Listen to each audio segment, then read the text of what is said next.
Because if you claim that there is darkness upon the face of the earth, I expect you to actually profile light. If you can indicate like darkness, it means you have light. So if you cannot profile light, it means you don't have one. So we shouldn't complain of the darkness upon the face of the earth when the church is not doing it. Permit me to say, I believe God is using our fathers greatly in this nation, and they are doing every great work they should do. But let me say to we of the upcoming Christians, the generation, this Gen Z, Gen Alpha generation, let's get this right. If we don't rise in the place of power, we'll watch Nigeria being destroyed in our presence, and the best thing we can do is to make noise in social media. Already doing that. So on social media. if we want to correct the error, we need men, strategic men that must rise in the place of power. Down from the days of the Egyptian system and institution, God had to insert his own man in the hands of our friend. For Israel to be saved, God needed Joseph in the hands of our friend. For Nigeria to be saved, we need Christians. And when we talk about Christians, majority of the people misconceive the word Christians with religion. Let me say this: Christianity is not a religion. We are not practicing religion. Christianity is the expression of the very life of Jesus. That everyone that is called a Christian is someone that you can see the reflection of Christ in him. So if you cannot see Christ in a man, he's not a Christian. So a Christian is not the name you bear. A Christian is not the church you go. A Christian is the reflection of Christ in your life. So most times, many people will say like, okay, in Nigeria, we have had one or two persons that was acclaimed to be Christians in the seat of power. What changed? I bet to say they were not one. Christianity is all about your representation, an ambassador of a kingdom, who you represent, the virtue you display, the values you display. And you must come, and not just value and virtue. Christianity is a system of discipline. If these three things cannot be in place, then it is impossible for anybody to actually think that he's a Christian. So how can one actually know that this person is a Christian in politics? In politics, number one, you need to see what are the blueprint of their principles. You know, in Christendom, we don't only follow the person of Christ, we follow his principles. So every man that can claim to be a Christian must show us his principles. So what principles actually led you into the power? What principles govern your system of governance? So it is your principles that shows to us that you're a Christian. So number one, we want to see the very life of God in you, which means you must be a man full of compassion. The first reason why you are in power is to serve. So if there is no servitude, if we don't find a servant in you, then you're not a Christian. You're not representing Jesus then. Jesus came to serve. He taught us to serve. So if you are going into power, you are not serving yourself, you are serving the nation. So we want to see a servant. And this is the reason why many people sometimes talk about why will you support Peter? I see Jesus in him. He's a Catholic, but I see Jesus in him. I'm not saying he's a saint, but I could just see the principles of Christ in him.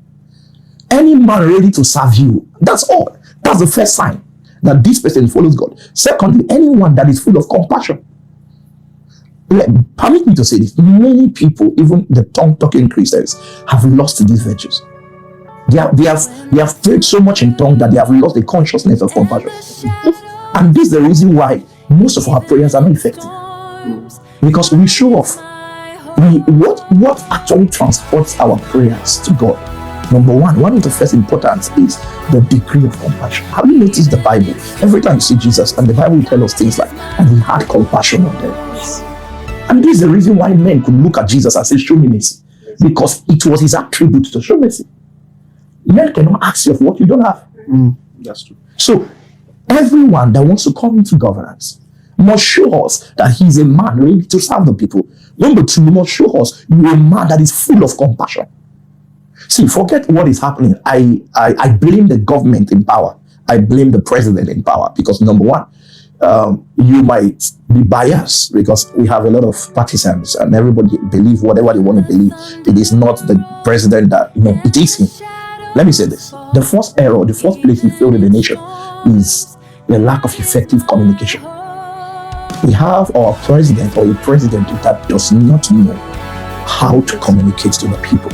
And let me tell you, once there's a bridge in communication, there are going to be misconception and there's going to be misunderstanding. So Christians, you know us by what we profess. So when you look at a man, let me not call his name again, so I don't look as if I'm taking, yes, I'm politicizing this, no. Yeah. But if you look at his life, there are certain things you find in his life. You go around, even before, he's not a president, but he goes virtually in every state and there is a sign of compassion from his own personal resources. And he's helping this, helping that. You know, he said something recently when he was saying that we should not profile a certain ethnic group. There was a reason for that. It's only a man that has compassion that can, because everybody in this nation is actually doing that same thing. But there's this fear. Yeah. By experience, that anybody can go up there and change. Anybody can go up there and turn into something else, which is actually what people have seen. And I also believe that one of the reasons why most Christians do not want to have anything to do with politics is the fear of compromise. Because they feel like politics, let me say Nigeria, is already very corrupted, that going into it the way it is, there's this fear that corruption or compromise, they will get entangled with compromise and they might do things that they do not want to do. And even those that have decided to go up and try, we the masses believe that they will change. So we are just trying our luck. So what do you have to say about that? Is it possible that someone can go up there and not compromise their standards? Okay, the truth is, for every affirmation, there is a test. If we truly claim that we have received a life from Christ, the God kind of life, and if we believe that we are out to change the world, I don't think any genuine Christian should fear compromise, except there is a part in him that is yet to conform to Christ. If I am generally sold out to Jesus Christ, it is impossible for me to conform when I know it is not in me. And that's why, if you remember what I said earlier, virtue, values, and discipline. Whoever, let me tell you something. Every Christian must have the consciousness of a martyr.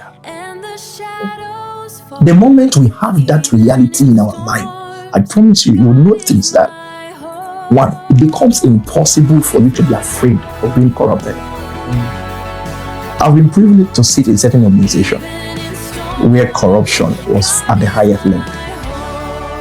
Okay, I've been privileged to be a newscaster, an editor.